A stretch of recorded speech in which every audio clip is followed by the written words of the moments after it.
Hey there, this is Scotia. Hope everything is going awesome today.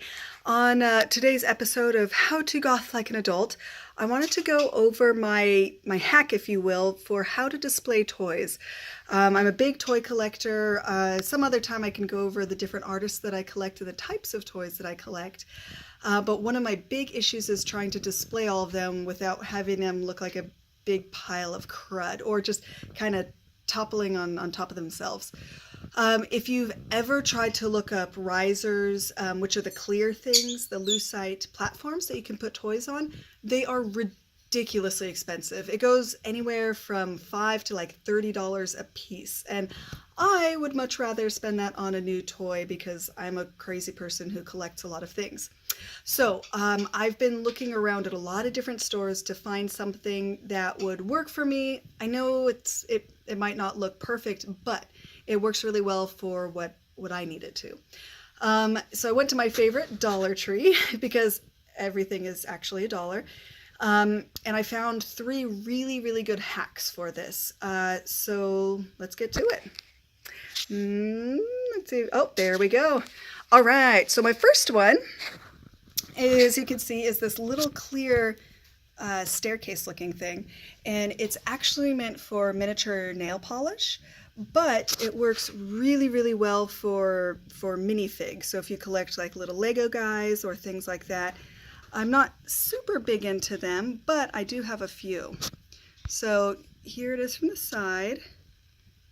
Yeah, and again, this was $1, so it's a really good way to display your little guys, your little creatures.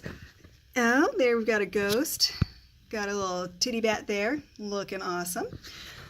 And that one's a really good find if you've got small toys. A lot of mine tend to be a little larger scale, so I only got one of those.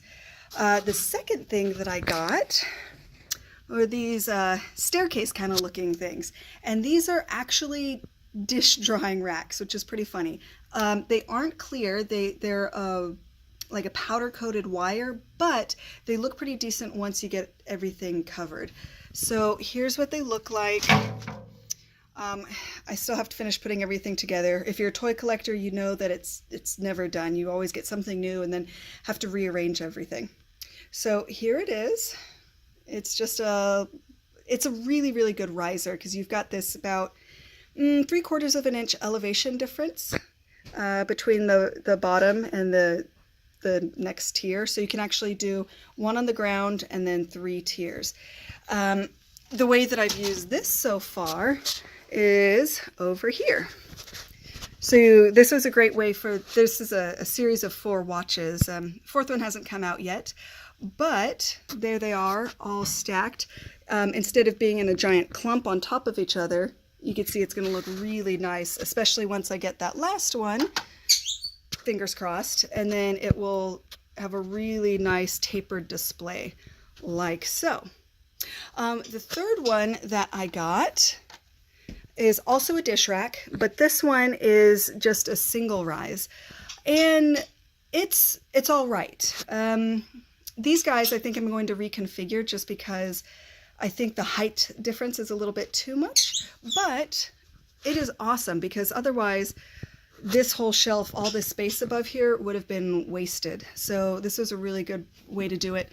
Especially the single rise was really good for a little bit taller characters. And I would say these guys are 1.5 to 2 inches tall. So there you have it. From Dollar Tree, not sponsored by them. I just happen to like things that are cheap. That way I can spend money on the actual toys that I like. One of them I found in the nail polish section. It's like the sort of cheap version of makeup organizers. And then 2 of them were dish drying racks or dish display racks, which is kind of funny. Originally I was going to paint them black to go with the feng shui of everything, but actually I don't mind the white so much. It's a little bit more muted and works for everything. If you've got any other good hacks that you've come up with for toy display, let me know in the comments section. You can subscribe to see more of this craziness, and I hope that you have some awesome toy collections going. Oh, and you can follow me at Leah_Scotia. Bye!